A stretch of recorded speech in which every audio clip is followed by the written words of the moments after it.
सभी पक्षी एक जगह बैठे हुए थे। सर्दियों का मौसम सबको बहुत अच्छा लग रहा था। सभी पक्षी बातें कर रहे थे कि रानू चिड़िया वहाँ चाय और पकोड़े बनाकर ले आती है। वाह, सर्दी के मौसम में चाय और पकोड़े। रानू, इसी वजह से तुम मुझे बहुत अच्छी लगती हो। अच्छा अच्छा, बस करो, ये लो पकोड़े खाओ। रानू चिड़िया सबको पकोड़े और चाय देती है। सब पक्षी मजे मजे से पकोड़े खाते हैं। साथ वाले जंगल में तो बर्फबारी शुरू हो गई है। हाँ, मैंने भी सुना है। और बहुत से पक्षी तफरीह के लिए दूसरे जंगल जा रहे हैं। कितनी सुंदर लगती होगी ना बर्फबारी। मुझे भी बर्फबारी देखने का बहुत शौक है। क्यों ना इस बार हम भी बर्फबारी देखने के लिए दूसरे जंगल चलें। दूसरे जंगल चले तो जाएं, मगर हमें उसके लिए बहुत ज्यादा तैयारियां करनी होंगी। गर्म कपड़े, आग जलाने के लिए लकड़ियां, और हम रहेंगे कहाँ? मैं सबके लिए गर्म टोपियां और मफरल बना लूंगी। और मैं खाने के लिए फल इकट्ठे करूंगा और लकड़ियां मैं ले आऊंगा।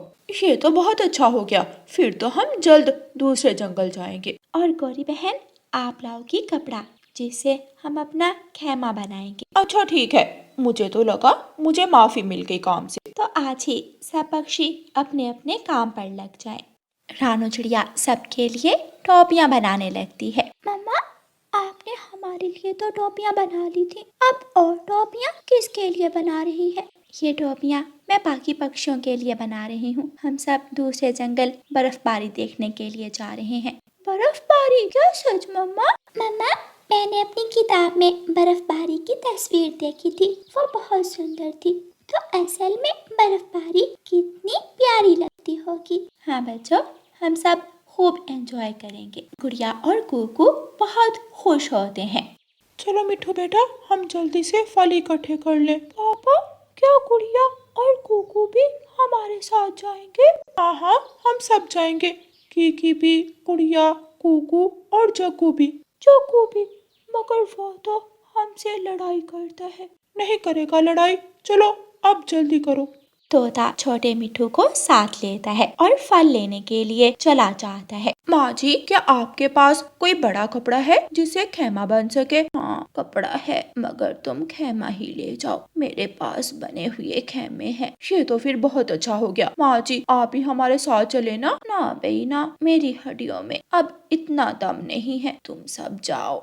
याहू, बहुत मजा आएगा। मेरे दोस्त भी होंगे। पापा, हम वहाँ स्नोमैन भी बनाएंगे। हाँ हाँ, बना लेना। कबूतर जी, इतनी ज्यादा सर्दी होगी वहाँ, ना जाने हमारे छोटे बच्चे बर्दाश्त कर भी पाएंगे या। कैसी बातें कर रही हैं आप? वहाँ और भी पक्षी रहते हैं और हर साल हमारे जंगल से भी बहुत से पक्षी जाते हैं, तो ऐसी बातें ना करें। चलो कीकी बेटा, हम लकड़ियाँ ले आए। कुल्हाड़ी मैं उठाऊंगा। नहीं कीकी, छोटे बच्चे कुल्हाड़ी और उसके जैसी किसी चीज को भी हाथ नहीं लगाते, वरना आपके पंख भी कट सकते हैं। कबूतर कुल्हाड़ी उठाता है और वो दोनों बाप बेटा लकड़ियाँ लेने चले जाते हैं। कुछ ही दिनों में सारी तैयारियां हो जाती हैं। सब पक्षी दूसरे जंगल की तरफ निकल जाते हैं। बहुत देर तक उड़ने के बाद वो दूसरे जंगल पहुंच जाते हैं।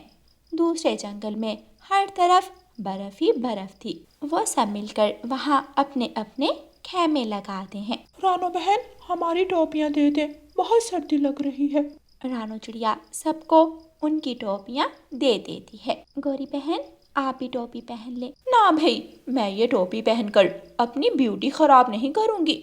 गौरी बहन, शोखी शोखी में कहीं ये ना हो आपके पंख अकड़ जाए। नहीं अकड़ते, तुम अपनी फिक्र करो। सब पक्षी अपना अपना सामान खैमे में रखते हैं और खैमे के पास एक जगह आग जलाकर बैठ जाते हैं और बातें करने लगते हैं। मम्मा, क्या हम खेलें? हाँ खेल लो, मगर दूर मत जाना, हमारे सामने ही रहना। जी मम्मा। सब छोटे पक्षी थोड़ी दूर बर्फ के साथ खेलने लगते हैं। जग्गू बर्फ उठाकर मिठू के सर पर मारता है। रुको, मैं तुम्हें बताता हूँ अभी। छोटा मिठू भी बर्फ उठाता है और जग्गू को मारता है। सब बच्चे बर्फ उठा उठा कर एक दूसरे को मारने लगते हैं। वो सब बहुत खुश थे। चलो अब हम सब अपना अपना स्नोमैन बनाते हैं और देखते हैं कौन सबसे अच्छा स्नोमैन बनाता है। ठीक है, तो इसका फैसला हमारी मम्मा करेगी। हरियाली बहन, चले हम कुछ खाने के लिए बना लेते हैं। हम गर्मा गर्म सूप बना लेते हैं। फिर रानू चिड़िया और हरियाली तोती मिलकर सूप बनाती हैं। मम्मा, आकर हमारा स्नोमैन देखें। सभी बच्चों ने बहुत अच्छे स्नोमैन बनाए हुए थे। ये तो सारे ही बहुत अच्छे हैं। अचानक फिर से आसमान से सफेद सफेद बर्फ गिरने लगती है। सब बच्चे आसमान की तरफ देख रहे थे। वाह, ये कितनी सुंदर है। मुझे तो बहुत सर्दी लग रही है। चलो अब सब खेमे में चलते हैं। सब पक्षी अपने अपने खेमे में जाकर बैठ जाते हैं। कालू जी, मुझे तो बहुत सर्दी लग रही है, जल्दी से आग जला दो। बहुत सर्दी है। सारा दिन इतनी सर्दी में घूम रही थी, इसलिए अब ये हालत है। कालू जी, मुझे ज्यादा बातें मत सुनाएं। अब जाएं और रानो बहन से मुझे भी एक टोपी ला दे। जा रहा हूँ। कालू कौवा रानू चिड़िया के पास जाता है और रानू चिड़िया से टोपी ले आता है। अगले दिन सब पक्षी वापस जाने के लिए तैयार हो जाते हैं, मगर कालू और गौरी वहीं रुकने की जिद करते हैं। गौरी बहन, यहाँ अब सर्दी बढ़ती जा रही है और वैसे भी अब तो हमारे पास खाना भी खत्म हो गया है। अब आप यहाँ कैसे रहोगी? चलो वापस चलते हैं। मुझे अभी कुछ दिन और खेलना है बर्फ से। जग्गू बेटा, हम फिर आएंगे, अभी चलो घर चलते हैं। नहीं, मैं नहीं जाऊंगा। आप सब चले जाएं, हम एक दिन बाद आ जाएंगे। सब पक्षी वहाँ से चले जाते हैं। गौरी और कालू जग्गू को लेकर बर्फ के साथ खेलते हैं। कुछ देर बाद उन्हें भूख लग जाती है। मम्मा, कुछ खाने को दे, खाना तो खत्म हो गया है। कालू जी, चले खाना ढूंढ कर लाते हैं। फिर वो सब खाना ढूंढने लगते हैं। कुछ दूर एक चुड़ैल हंडिया बना रही थी। जग्गू उसे देखकर डर जाता है। मम्मा मम्मा, वो देखे चुड़ैल। मम्मा, जल्दी वापस चले, जल्दी चले। चुड़ैल कौवों को देख लेती है और उनकी तरफ भागती है। कौवे चुड़ैल को देखकर डर जाते हैं और तेजी से अपने जंगल की तरफ दौड़ लगाते हैं। बच गए, वरना वो चुड़ैल हमें खा जाती। चलो अच्छा हुआ जो हमें चुड़ैल दिख गई, वरना हम इतनी जल्दी जंगल वापस ना आ पाते। वो सब हंसने लगते हैं। प्यारे दोस्तों, इस कहानी को लाइक, अपने दोस्तों के साथ शेयर और चैनल को सब्सक्राइब करना बिल्कुल मत भूलना।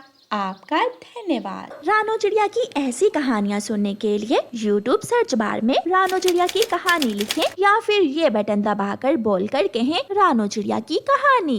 रानो चिड़िया ने एक अंडा दिया था। हरियाली तोती रानो चिड़िया को बधाई देने आती है। रानो बहन, बहुत बहुत बधाई हो। रानो चिड़िया आज बहुत खुश थी। हरियाली बहन, ये ले, मिठाई खाकर मुंह मीठा करें, अब मेरे घर में भी रौनक आ जाएगी। मैं तो ये सोच कर ही बहुत ज़्यादा खुश हो रही हूँ। हाँ रानो बहन, ये तो सच है, बच्चों से घर में बहुत रौनक हो जाती है। छोटा मिठू भी अब स्कूल जाने लगा है, ये तो बहुत अच्छी बात है।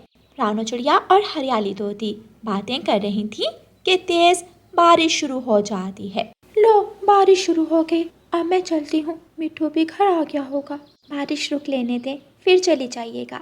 नहीं नहीं, कोई बात नहीं, मैं चली जाऊंगी, पास ही तो घर है। हरियाली तेज बारिश में ही उड़ती हुई अपने घर की तरफ चली जाती है। मानो जी ना जाने कहाँ रह गए हैं, मुझे तो बहुत फिक्र हो रही है। इतनी तेज बारिश में अब घर कैसे जाऊं? रानो परेशान हो रही होगी। मानो चिड़ा अपना दाना उठाता है और तेज बारिश में ही उड़ना शुरू करता है। मानो चिड़ा अपने घर पहुंच जाता है। मानो जी, आप कहाँ रह गए थे? आज इतनी देर क्यों लगा दी? पहले तो तेज हवाएं चलने लगी थी और फिर बारिश शुरू हो गई। बहुत मुश्किल से भोजन ढूंढकर घर तक आया हूँ। रानो चिड़िया और मानो चिड़ा मिलकर भोजन खाते हैं। रानो, मैं अपने बच्चे के लिए ढेर सारे खिलौने लाऊंगा, हमारा बच्चा बहुत खुश होगा। मानो जी, पहले उसे आ तो लेने दे। रानो चिड़िया और मानो चिड़ा बातें करते करते सो जाते हैं। यूं ही कुछ दिन गुजर जाते हैं। एक दिन रानो चिड़िया का अंडा टूटता है और उसमें से एक सुंदर सा पक्षी चूं चूं करते हुए बाहर आता है। रानो चिड़िया और मानो चिड़ा बहुत खुश होते हैं। ये लो मीठा फल खाओ। रानो, ये तो बिल्कुल मुझ पर क्या है, मैं अपने बेटे को बहादुर पक्षी बनाऊंगा, उसको सब सिखाऊंगा। मानो जी, ये कुछ खा क्यों नहीं रहा? शायद इसे ये फल पसंद नहीं आया। मैं जंगल जाता हूँ और अलग अलग फल ढूंढ कर लाता मानो चिड़ा फिर से टोकरी उठाता है और जंगल की तरफ निकल जाता है। मानो चिड़ा तोते के अमरूदों के बाग में जाता है। हूँ। बधाई हो मानो भाई आपको, सुना है आपके अंडे से बेटा निकला है। हाँ तोते भाई, मैं बहुत खुश हूँ। मैं अपने बेटे के लिए फल लेने आया हूँ। ले जाओ, जितने चाहो उतने अमरूद ले जाओ, आखिर वो हमारा भी तो बेटा है। मानो चिड़ा अमरूद तोड़ता है और टोकरी में डालता है। अब कुछ सेब भी ले लेता हूँ। मानो चिड़ा वहाँ से उड़ता है और सेबों के बाग में चला जाता है। सेब तो सारे कच्चे हैं, मुझे कहीं और से देखने होंगे। फिर मानो चिड़ा अंगूरों की बेल के पास जाता है और वहाँ से कुछ अंगूर तोड़ता है। मानो चिड़ा एक अंगूर खाकर देखता है। ये अंगूर तो बहुत मीठे हैं, मजा आ गया खाकर। अब मुझे थोड़े सेब भी ले लेने चाहिए, ना जाने मेरे बेटे को कौन सा फल पसंद। मानो चिड़ा फिर से उड़ता है और सेब ढूंढता ढूंढता सेबों के बाग में पहुँच जाता है। सुबह से शाम हो जाती है। ना जाने मानो जी कहाँ रह गए हैं। तुमने याद किया और मैं आ गया। इतने सारे फल। ये सब मेरे बेटे के लिए हैं, मगर कुकू तो अभी तक सो रहा है। हाँ मानो जी, ये बात तो मुझे भी परेशान कर रही है। कुकू आज सारा दिन सोया रहा है और अभी भी सो रहा है। रानो, मैं अभी बुलबुल डॉक्टर को बुला कर लाता हूँ। मानो चिड़ा जल्दी से बुलबुल डॉक्टर के पास जाता है और उसे बुलाकर ले आता है। कोई बड़ा मसला नहीं है, बस कुकू थोड़ा कमजोर है। 1-2 दिन तक ये खुद ही आंखें खोल लेगा, आप परेशान ना हो। बुलबुल डॉक्टर वहाँ से चली जाती है। सुबह हो जाती है। रानो चिड़िया कुकू को फल देती है, मगर कुकू कुछ भी नहीं खाता। कुकू मेरे बेटे, क्या आपको ये सब अच्छा नहीं लगा? मुझे कुछ नहीं खाना, मुझे सोना है। कुकू बेटा, आप कुछ खा लो फिर सो जाना। रानो चिड़िया और मानो चिड़ा बहुत प्यार से अपने बेटे को फल खिलाते हैं।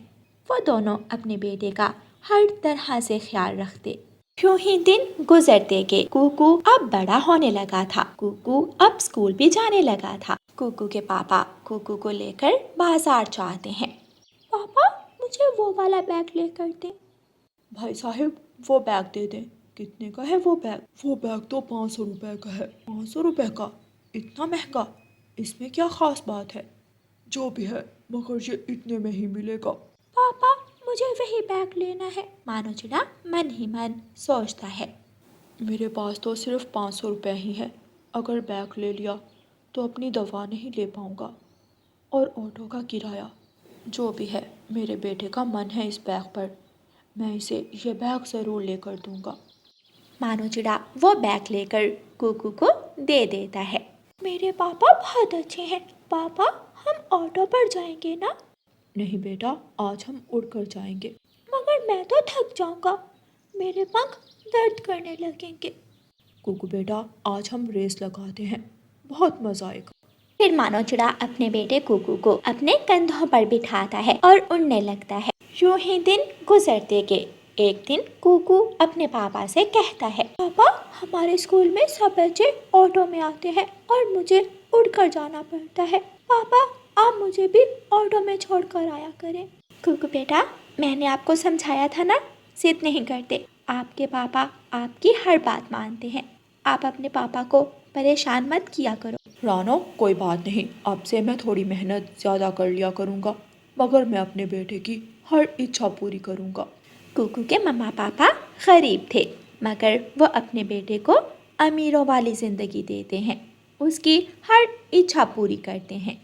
एक दिन मानो चिड़ा लकड़ियाँ लेने गया हुआ था। मानो चिड़ा पेड़ काटता है, मगर उसे पता ही नहीं चलता कि वो पेड़ मानो चिड़े की तरफ गिरता है। प्यारे दोस्तों, इस कहानी का अगला भाग देखने के लिए कल तक इंतज़ार करें, और आपको ये वाला भाग कैसा लगा है हमें कमेंट करके ज़रूर बताएं। और प्यारे दोस्तों, इस कहानी को लाइक, अपने दोस्तों के साथ शेयर और चैनल को सब्सक्राइब करना बिल्कुल मत भूलना। आपका धन्यवाद।